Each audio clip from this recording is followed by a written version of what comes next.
तो जो एनआईएस में स्टूडेंट होते हैं वो एक चीज़ में सबसे ज़्यादा कंफ्यूज होते हैं जब उनका रिजल्ट आता है। अब कई स्टूडेंट के कई सब्जेक्ट के आगे SYC लिख देते हैं, कईयों के आगे SYCP लिख देते हैं, कईयों के आगे SYCT लिख देते हैं, और कईयों के रिजल्ट में जहाँ पर रिजल्ट लिखा हुआ होता है वहाँ पे XXX लिख देते हैं। अब स्टूडेंट इस बात पे कंफ्यूज होते हैं कि आखिर में चीज़ें है क्या, हमें इसका करना क्या है। तो देखिए, आपको सबसे पहले तो ये देखना है कि अगर आपके किसी सब्जेक्ट के आगे SYC लिखा हुआ है तो इसका मतलब सीधा सा है कि उसमें अगर आपकी प्रैक्टिकल है और जो थ्योरी है तो दोनों में आप फेल हो। आपको थ्योरी का पेपर भी देना है और प्रैक्टिकल का पेपर भी देना है। जब भी आपका ऑन डिमांड का एग्जाम स्टार्ट होंगे उस टाइम आपका दोनों हो जाएगा।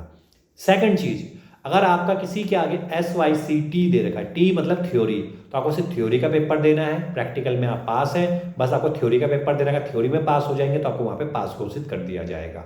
अगर कहीं पे SYCP लिखा हुआ है तो इसका मतलब है कि आपका प्रैक्टिकल में आप फेल हैं, सिर्फ आपको प्रैक्टिकल का पेपर देना है। अगर आप प्रैक्टिकल क्लियर कर जाएंगे तो आपको वहाँ पर पास कर दिया जाएगा। सारे पेपर आपके ऑन डिमांड एग्जाम में हो जाते हैं, जैसे रिजल्ट आता है उसके अगले महीने आप इसके फॉर्म भर सकते हैं। अब कई स्टूडेंट के आगे XX लिखा होता है। देखिए, XX तब लिखा जाता है अगर आप किसी भी एक पेपर में आप फेल हैं, या फिर कई स्टूडेंट गलती क्या करते हैं, वो लैंग्वेज के 3 सब्जेक्ट ले लेते हैं और बाकी 2 सब्जेक्ट सिंपल ले लेते हैं। लेकिन एनआईएस का एक रूल है कि आपको एक सब्जेक्ट लैंग्वेज का लेना है और बाकी आपको 4 सब्जेक्ट सिंपल लेने हैं। ये ध्यान रखना, या 2 सब्जेक्ट आपके लैंग्वेज के होने चाहिए तो कम से कम 3 सब्जेक्ट आपके सिंपल होने चाहिए। अगर आप ऐसा नहीं करते हैं तो आप पास होने के बाद भी आपके जो मार्कशीट होगी उस पर XX लिखा जाएगा, फिर आपको एक एडिशनल पेपर देना पड़ेगा। अगर आप उसको पास कर जाएंगे तो फिर आपको वहाँ पर पास घोषित कर दिया जाएगा।